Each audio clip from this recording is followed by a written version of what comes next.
Hello guys. आज हम देख रहे हैं कक्षा 10वीं मैथ्स में अध्याय नंबर 6 से प्रमेय नंबर 6.1। प्रमेय नंबर 6.1 है आपके आधारभूत अनुपातिकता थेल्स प्रमेय।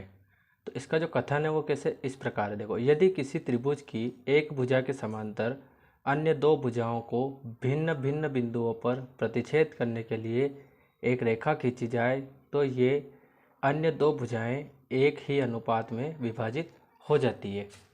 समझना कैसे। तो जैसे बता रखा है कि यदि किसी त्रिभुज की एक भुजा के समांतर, यहाँ पे आया है एक भुजा के समांतर, तो ये ज़रूरी नहीं है कि आपके जैसे मान लो ए बी सी आपको त्रिभुज दे दिए गए। थोड़ा सा इस तरफ देखते हैं, ए बी और सी। एक त्रिभुज और देखते हैं, ए बी और सी। तीन त्रिभुज आपको मान लो दिए गए हैं, ठीक है। वैसे त्रिभुज एक ही है। तो हम क्या देखते हैं, अगर हम बीसी भुजा के समांतर एक अन्य भुजा काट खींचते हैं जो दोनों भुजाओं को भिन्न भिन्न बिंदुओं पर जैसे डी और ई बिंदु पर प्रतिच्छेद करती है, तो ये वाली जो भुजा और ये वाली भुजा समान अनुपात में विभाजित हो जाएगी। मतलब ए डी बटे डी बी बराबर होगा किसके, ए ई बटे ई सी। इसी प्रकार से अब ज़रूरी ये नहीं है कि अगर इसी भुजा के समांतर खींचना है, आप चाहो तो इस भुजा के समांतर भी खींच सकते हो। कैसे, ये ऐसे, तो ये फिर दो भागों में इस तरह से हो जाएगी, है ना। या आप ऐसे कर सकते हो, इस भुजा के समांतर भी खींच सकते हो ऐसे। तो ज़रूरी नहीं है कि हम खाली बीसी भुजा के समांतर खींच सकते हैं, हम किसी भी भुजा के समांतर खींच सकते हैं। क्लियर। अभी फ़िलहाल जो हम कर रहे हैं ये वाला त्रिभुज लेके चलेंगे। तो हमको बताया है यदि किसी त्रिभुज में एक भुजा के समांतर अन्य दोनों भुजाओं को भिन्न भिन्न बिंदुओं पर प्रतिच्छेद करने के लिए अगर एक रेखा खींची जाए तो ये दोनों भुजाएं समान अनुपात में, मतलब समान अनुपात में क्या हो जाती है, विभाजित हो जाती है। कैसे, ए डी बटे डी बी, मतलब इस ए डी के बटे में ये डी बी बराबर हो जाता है इस ए ई बटे ई सी। यही हमको सिद्ध करके देना है। तो हम शुरुआत करते हैं प्रमेय की। तो देखो, सबसे पहले हम एक त्रिभुज बना लेते हैं। तो हम त्रिभुज बनाएंगे। तो हमने बना लिया एक त्रिभुज।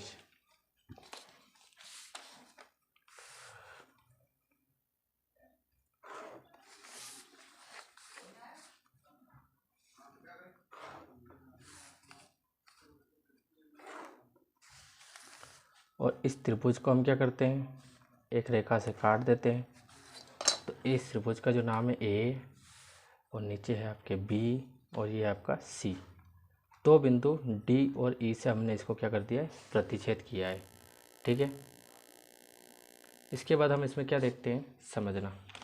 अब सबसे पहले हम लिखते हैं प्रमेय में पहला जो हमारा टॉपिक होता है वो क्या होता है, दिया है। क्या लिखते थे, दिया है। तो क्या दिया है हमको, त्रिभुज ए बी सी में डी ई भुजा समांतर है किसके, बी सी के। आपको इतना सा लिखना है, ज़्यादा आपको कुछ लिखना नहीं है, ठीक। उसके बाद हमारा जो अगला आता है वो आता है सिद्ध करना है ना। यह प्रमेय के रूल होते हैं, दिया है, सिद्ध करना है, रचना और उत्पत्ति। तो सिद्ध करना है। अब आपको सिद्ध क्या करना है हम वो देख लेते हैं। तो सिद्ध आपको ये करना है कि जैसे ही आप क्या करोगे कि इसको काट दोगे तो ये ए डी बटे डी बी, मैं आपको यहाँ लिख के बता देता हूँ, ए डी बटे डी बी बराबर होगा किसके, बी ई बटे सॉरी ए ई बटे ई सी, है ना। ये ए ई है आपके।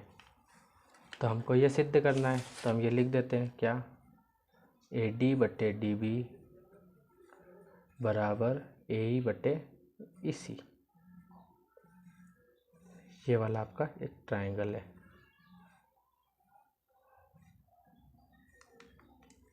ये ए, ये बी, ये सी और ये डी और ये ई।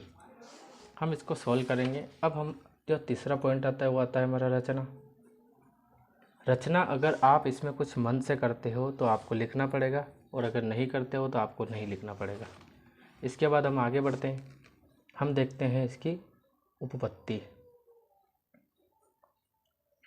उपपत्ति हम देखते हैं कि अब ये सॉल्व कैसे होगा। तो सबसे पहले हम लिख लेंगे त्रिभुज ए बी सी में ये हमको दिख रहा है तो हमने लिख दिया त्रिभुज ए बी सी में।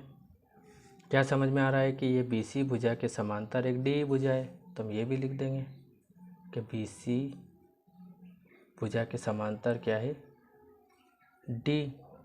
या ऐसा लिख सकते हैं डी समांतर है बी सी, क्योंकि दो बात तो एक ही है ना।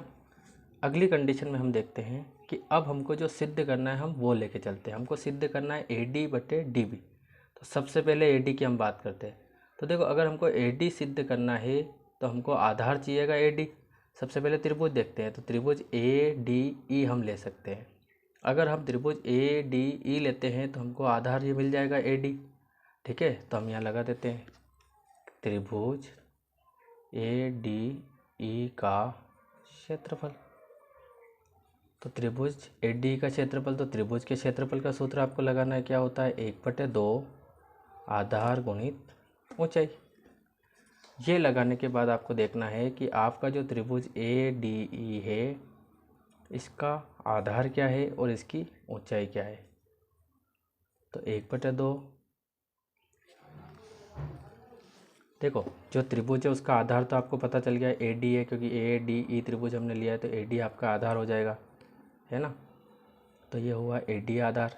लेकिन इस ए डी ई त्रिभुज की ऊंचाई कहाँ मिलेगी, तो इसकी ऊंचाई निकालने के लिए हमको क्या करना पड़ेगा, ए डी भुजा से एक लंब डालना पड़ेगा, या ई वाले बिंदु से हमको एक लंब डालना पड़ेगा ए डी पर, और इसको हम नाम देंगे एन। इससे हमको ऊंचाई मिल जाएगी। तो एक रचना हमने यहाँ की है, क्या की है, तो हमने ई एन, कौन सा, ई एन लंब डाला किसके ऊपर, ए डी पर। तो हम यहाँ लिखेंगे ई एन लंब है ए डी पर। क्लियर, एक रचना हमने की है तो हमने लिख दी है। जैसे जैसे हम आगे बढ़ेंगे और लिखते जाएंगे। तो अब जो ऊंचाई है वो हमको क्या मिल गई, ई एन, और ये आपकी समीकरण नंबर 1। उसी प्रकार से हम आगे बढ़ते हैं। अब देखते हैं नीचे हमको डी बी की आवश्यकता है। ठीक है, तो डी बी वाला आधार चाहिए हमको। तो देखो डी बी तो ये हो गया है, लेकिन त्रिभुज नहीं बन रहा है। तो त्रिभुज बनाने के लिए हमको क्या करना पड़ेगा, इसको इससे मिलाना पड़ेगा। तो हमने मिला दिया। क्लियर, डी को ई से मिलाया, सॉरी बी को ई से मिलाया। तो हम यहाँ लिख देंगे तथा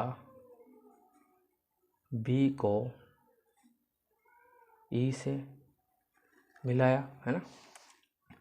तो ले लेते हैं हम त्रिभुज। अब कौन सा लेंगे, डी बी ई का क्षेत्रफल।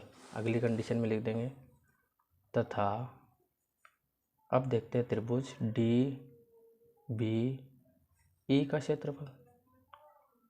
तो डी बी ई का क्षेत्रफल, तो क्षेत्रफल का सूत्र आपके फिर से वही लगेगा, 1/2 आधार गुणित ऊंचाई।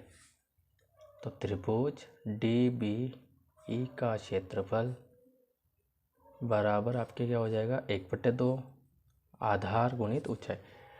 तो डी बी ई त्रिभुज हमने लिया है, इसलिए आधार आपका हो जाएगा डी बी। तो हम लिख देते हैं यहाँ पे आधार की जगह तो हो जाएगा आपके डी बी। ठीक है, लेकिन अब इसकी ऊंचाई की बात हम करते हैं। तो इसकी ऊंचाई कहाँ से पता चलेगी, तो देखेंगे यहाँ पे हम क्या देखते हैं कि हमारा जो डी बी आधार है, ये आधार और ए डी वाला दोनों आधार एक ही जगह देखो बिल्कुल एक सीध में आ रहे हैं। अब अगर ये एक ही आधार पे बने हुए हैं तो जब भी त्रिभुज का आधार अगर एक है तो उसकी ऊंचाई पूरी मानी जाती है। ये जो ऊंचाई ई एन ए डी वाले के लिए थी वही ऊंचाई ई एन किसके लिए भी होगी, डी बी। क्यों, क्योंकि आधार समान है ना। तो आधार समान है तो ऊंचाई भी क्या होगी, समान। तो हम यहाँ पे रख सकते हैं जो आधार हमने रखा है डी बी, यहाँ पे रख देंगे ई एन। समीकरण नंबर 2। अब हमको सिद्ध करना है ए डी बटे डी बी, मतलब ए डी ऊपर चाहिए और डी बी नीचे। तो समीकरण नंबर 1 में देखो ए डी मिल रहा है, समीकरण नंबर 2 में डी बी मिल रहा है। तो समीकरण नंबर 1 में समीकरण 2 का क्या करना पड़ेगा, भाग लगाना पड़ेगा। तो लिख देंगे यहाँ पे, क्या लिखेंगे, समीकरण नंबर 1 में समीकरण नंबर 2 का भाग देने पर। ठीक है, अगर हम भाग लगाएंगे तो समीकरण नंबर 1 क्या है हमारी, त्रिभुज ए डी ई का क्षेत्रफल। तो लिख देंगे त्रिभुज ए डी ई का क्षेत्रफल बटे लेफ्ट हैंड साइड के बटे में लेफ्ट हैंड साइड, जैसे ये लेफ्ट में था। अब समीकरण नंबर 2 में लेफ्ट साइड क्या है हमारी, त्रिभुज डी बी ई का क्षेत्रफल बराबर। अब इसका राइट हैंड देखते हैं तो ये है 1/2 गुणित आधार आपका ए डी था इंटू ई एन, तो ये आपने रख दिया ई एन बटे, अब इसका right hand 1/2 into D B into E N. तो देखो 1/2 से 1/2 कैंसिल हुआ, ई एन से ई एन कैंसिल हुआ, तो क्या बचा आपके पास? तो त्रिभुज ए डी ई का क्षेत्रफल बटे में त्रिभुज डी बी ई का क्षेत्रफल क्या हो जाएगा? तो यहाँ से बचा ए डी और यहाँ से बचा डी बी, और इसको हमने दे दिया समीकरण नंबर 3। ये समीकरण नंबर आपके 3 हुआ, ये इम्पोर्टेंट है, ध्यान रखना। अब जैसे हमने इसको हल किया है, कौन सा ए डी बटे डी बी लेके आए हैं, वैसे ही हमको ए ई बटे ई सी की भी ज़रूरत पड़ेगी। तो हम उसके लिए फिर से चलते हैं आगे। तो हम क्या लिखेंगे आपकी बार? हमको ऐसा त्रिभुज चाहिए जिसका आधार ए ई हो। तो देखो ये त्रिभुज ले लेंगे हम, कौन सा वाला त्रिभुज? ए ई डी। तो हमको आधार मिल जाएगा, तो हम लिख देंगे त्रिभुज ए ई डी का क्षेत्रफल। तो लिख देते हैं त्रिभुज, इसी प्रकार आप थोड़ा सा यहाँ पे लिख देंगे, इसी प्रकार त्रिभुज ए ई डी का क्षेत्रफल। क्षेत्रफल का जो सूत्र होता है वो होता है 1/2 आधार गुणित ऊंचाई, ये आपके इसका सूत्र होता है। तो अब हम देखते हैं कि जो त्रिभुज ए ई डी का क्षेत्रफल का सूत्र है उसमें आधार क्या है। तो ये हो गया क्षेत्रफल बराबर 1/2 आपके ऐसा कैसा, और आधार की हम बात करते हैं। तो जो आधार है वो क्या हो जाएगा? ए ई। तो हम लिख देते हैं आधार ए ई, हमने लिख दिया ए ई इंटू ऊंचाई। अब ऊंचाई की बात आती है, तो ऊंचाई क्या रखेंगे यहाँ पे? तब ऊंचाई तो हमको निकालनी पड़ेगी। तो देखो जैसे हमने इस वाले त्रिभुज की निकाली थी, वैसे हम इस ए ई आधार वाले त्रिभुज की निकाल लेंगे ऊंचाई। जैसे एक लंब डाल देंगे यहाँ से, तो ये डाल दिया है ना। तो ये लंब डालेंगे, इसको हमने नाम दे दिया एम। एक और नई रचना हमने की है, तो हम रचना में एक पद और डाल देंगे, तथा इस बार डी एम लंब है किसके ऊपर? ए ई पर। तो हम लिख देंगे ए ई, ठीक है। तो ऊंचाई हमको डी एम मिल गई, तो हम ये लिख सकते हैं अब यहाँ पे आराम से डी एम, और समीकरण नंबर 4। इसी प्रकार से हम देखते हैं कि अब हमने इतना तक कर लिया है, ए ही ले आए हम, ई सी ले आए हैं, सॉरी ए ही आ गया है, ए डी डी बी तीनों आ गए, ई सी की और ज़रूरत पड़ रही है। ई सी आधार ये रहा हमारा ई सी, तो हमको एक त्रिभुज इसी वाला लेना पड़ेगा। तो इसके लिए हम क्या करेंगे? सी को डी से मिला देंगे, तो ई सी डी एक त्रिभुज मिल गया जिसमें हमारा आधार ये हो जाएगा। अब ये इससे मिलाया क्यों है, इसका रीज़न मैं आपको आगे बताता हूँ। तो हम यहाँ लिख देते हैं क्या? तो हम लिखेंगे त्रिभुज ई सी डी का क्षेत्रफल क्या हो जाएगा? 1/2 आधार गुणित ऊंचाई। तो त्रिभुज ई सी डी का क्षेत्रफल बराबर 1/2 आधार, तो आपका क्या हो जाएगा? तो आधार आपका हो जाएगा ई सी, है ना। तो हम लिख देंगे आधार ई सी, लेकिन ऊंचाई क्या लेंगे हम?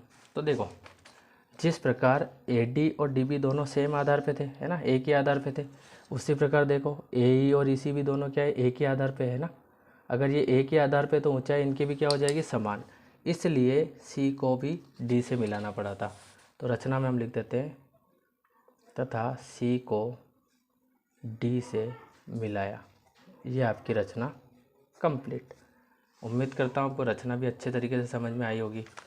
अब हम लिख सकते हैं इसकी ऊंचाई भी डी एम है, तो ये डी एम समीकरण नंबर बनेगी आपके 5। अब हमको निकालना है ए ई के बटे में ई सी। तो समीकरण 4 में ए ई आया हुआ है आपके, है ना। जैसे यहाँ पे हम देखते हैं समीकरण नंबर 4 में ए ई आया है और समीकरण नंबर 5 में आपके ई सी आया है। तो हम समीकरण 4 में समीकरण 5 का भाग लगा देंगे।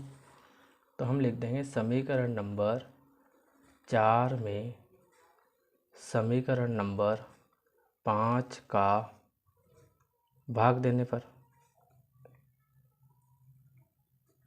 तो समीकरण नंबर 4 में क्या आ रहा है हमारे पास? समीकरण 4 है ए ई डी का क्षेत्रफल बराबर 1/2 AE गुणित DM।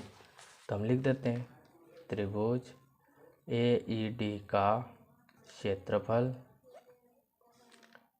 इसके लेफ्ट का इसके लेफ्ट में, तो इसका लेफ्ट क्या है, त्रिभुज ECD का क्षेत्रफल बराबर AED का क्षेत्रफल क्या था, 1/2, आधार आपका AE और ऊंचाई आपकी क्या हो जाएगी, ऊंचाई थी आपके DM, इसके बटे में ECD का हमने सामने 1/2, आधार आपका EC और ऊंचाई आपकी DM।